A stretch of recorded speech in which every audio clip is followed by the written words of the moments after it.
Ajmer range के police उप महानिरीक्षक ओम प्रकाश 1 मार्च को डीडोना दौरे पर रहे।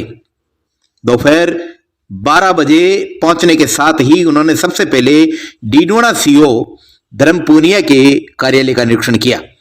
उसके बाद पुलिस अधीक्षक कार्यालय पर उन्होंने जिला सीएलजी की एक बैठक को भी संबोधित किया।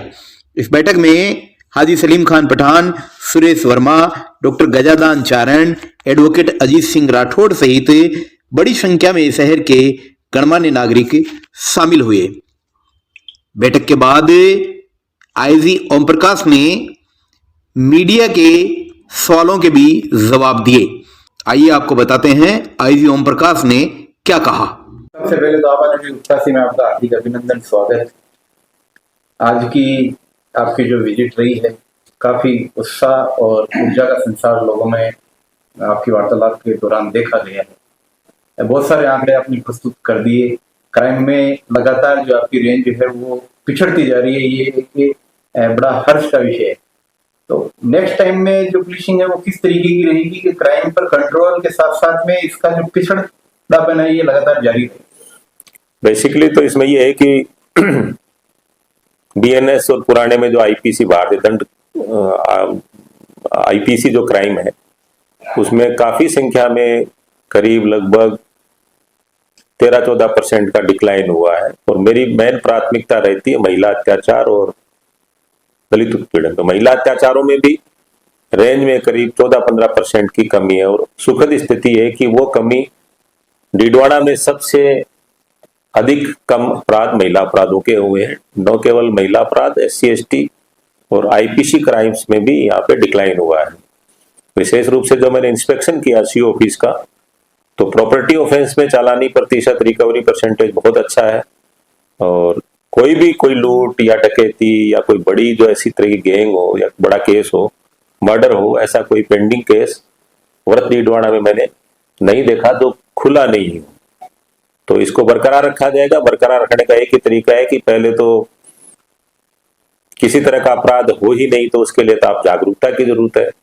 और अगर हो जाए तो जैसा मैंने आपको बताया कि लगभग 114 प्रकरणों में साल भर में महिला अपराधों में हमने सजा कराई। उसमें ज्यादातर 90% उसमें आजीवन कारावास के हैं, उसमें 3 मृत्युदंड भी हैं।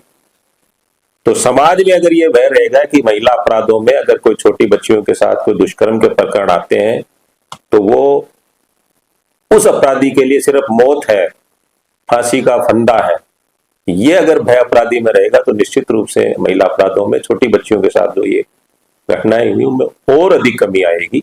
इसके साथ साथ जो सुरक्षा सखी, आपका पुलिस मित्र, ग्राम रक्षक दल, जो जितने हमारे जो कम्युनिटी पुलिसिंग के जो पार्ट हैं उनको और एक्टिव करने की जरूरत है।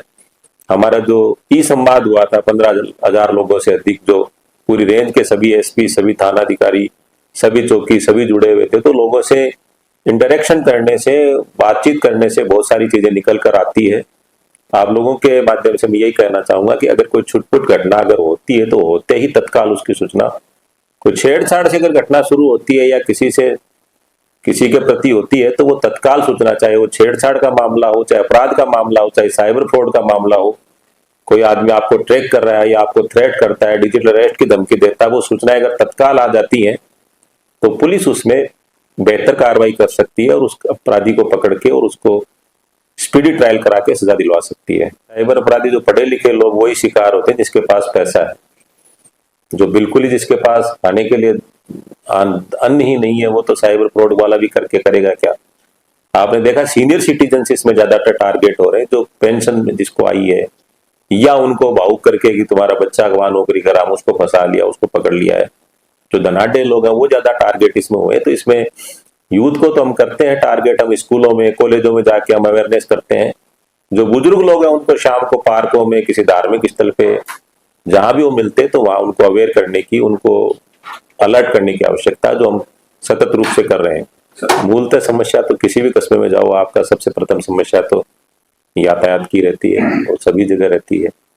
इसके अलावा छुटमुट समस्याएं, कोई आपकी घटनाएं जो होती हैं उन पे इफेक्टिवली कार्रवाई होती, तो लोगों ने अप्रिशिएट भी किया। और अच्छी बात है कि सभी लोगों ने पुलिस की कार्य प्रणाली के बारे में लोकल सीओ जो था, लोकल एसपी साहब जो है यहाँ डीडवाना में जो काम कर रहे हैं, उनकी कार्य प्रणाली की सभी लोगों ने प्रशंसा की। तो ये सभी बधाई के पात्र हैं, इस चीज को जारी रखना चाहिए। सर, अभी नशे और यातायात पर पुलिस का पूरा 1 महीने का अभियान रहा है। नशे पर जहां तक के आपकी प्रतिदिन की जो सूचनाएं आती है, एक जो लगाम लग जानी चाहिए वो अभी तक नहीं लग पाई। जैसे एमडी की अगर बात करें तो बड़ी मात्रा में जो है आए दिन केसेस सामने आ रहे हैं।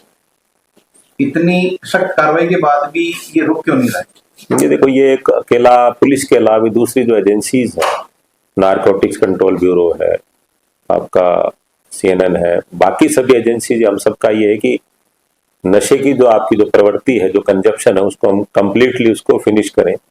धीरे धीरे इसमें समय लगता है, लेकिन जितना समय लगता है और नई चीजें इसमें इजाद हो जाती है। तो कोशिश करेंगे कि इसमें कमी तो आई है, लेकिन वो पूर्णतः खत्म करने में समय लगेगा।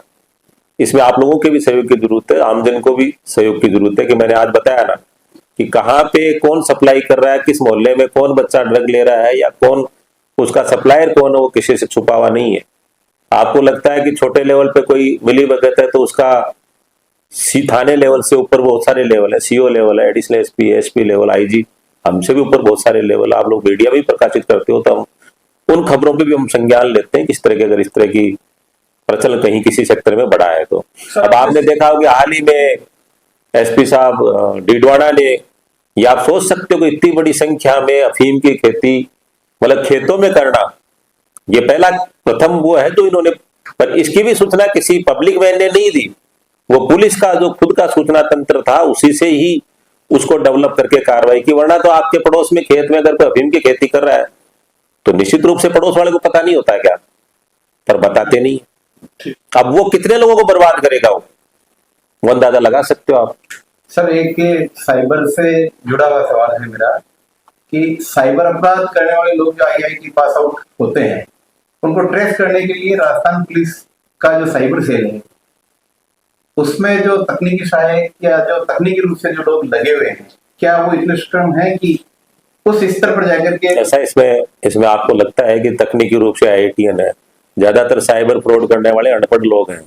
आपके मेवात के अंदर जाने कोई पढ़ा लिखा नहीं है उनमें, और वो दूसरे तरीका करते हैं। लेकिन ज्यादातर आपकी जो गैंग्स है, आपकी झारखंड की गैंग है, आपके मेवात की गैंग है, वो ज्यादातर अनपढ़ और उठाईगिरी टाइप की, बहुत ज्यादा पढ़े लिखे नहीं है।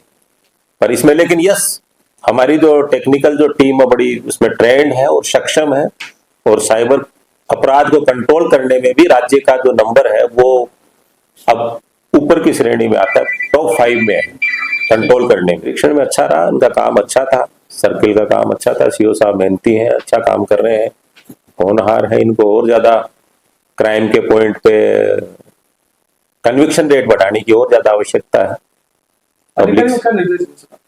अधिकारियों निर्देश में डिटेल इंस्पेक्शन नोट आता है, बहुत सारे निर्देश आते हैं। बहुत बहुत शुक्रिया सर, थैंक यू।